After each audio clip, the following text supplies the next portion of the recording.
ԱՄՆ-ն եւ Իրանը պատրաստվում են հանդիպել Պակիստանում բանակցելու պատերազմն ավարտելու շուրջ, մինչ Հորմուզի նեղուցի եւ Իսրայելի կողմից Լիբանանի ռմբակոծության շուրջ վեճի պատճառով խաղաղության հեռանկարը մնում է մշուշոտ։ Ակնկալվում է, որ հանդիպմանն ամերիկյան կողմը կներկայացնեն ԱՄՆ փոխնախագահ Ջեյ Դի Վենսը, հատուկ բանագնացներ Սթիվ Ուիթքոֆն ու Ջարեդ Քուշները, իսկ իրանականը արտգործնախարար Աբբաս Արաղչին եւ խորհրդարանի խոսնակ Մոհամմադ Բաղեր Ղալիբաֆը։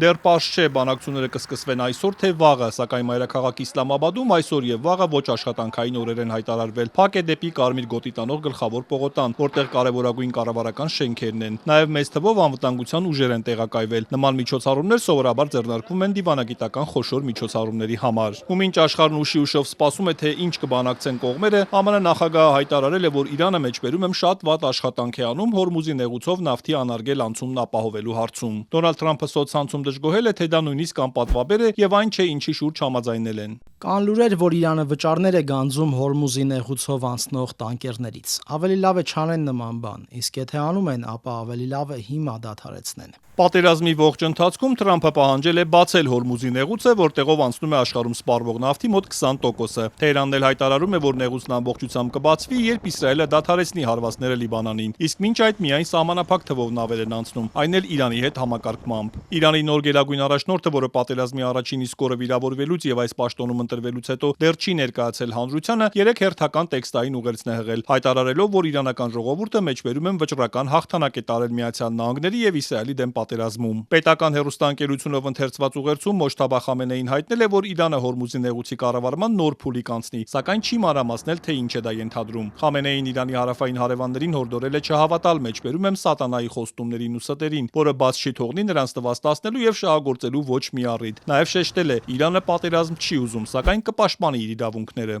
Մենք չենք ձգտել եւ չենք ձգտում պատերազմի, բայց ոչ մի կերպ չենք հրաժարվի մեր իրավունքներից։ Եվ այս առումով դիմադրության բոլոր ճակատները դիտարկում ենք որպես ամբողջություն։ Պատերազմի 42-րդ օրը Իսրայելը շարունակել է հարվածները արևմուտքի կողմից ահաբեկչական ճանաչված Հեզբոլլայի ենթակառուցվածքներին Լիբանանում։ Իրանի աջակցությունով այլող շարժումը պատասխան հարվածներ է հասցրել, կան զոհեր եւ վիրավորներ։ Իսրայելի վարչապետը հայտարարել է, որ Լիբանանում հրադադար չկա եւ չի լինի, մինչեւ վստահ չլինեն, որ վերականգնել են իսրայելցիների անվտանգությունը։ Բենյամին Նեթանյահուն նաև ասել է, թե հաշվի առնելով ուղիղ բանակցելու Լիբանանի բազմաթիվ խնդրանքները, երեք կառավարությանը հանձնարարել է հնարավորինս շուտ բանակցություններ սկսել։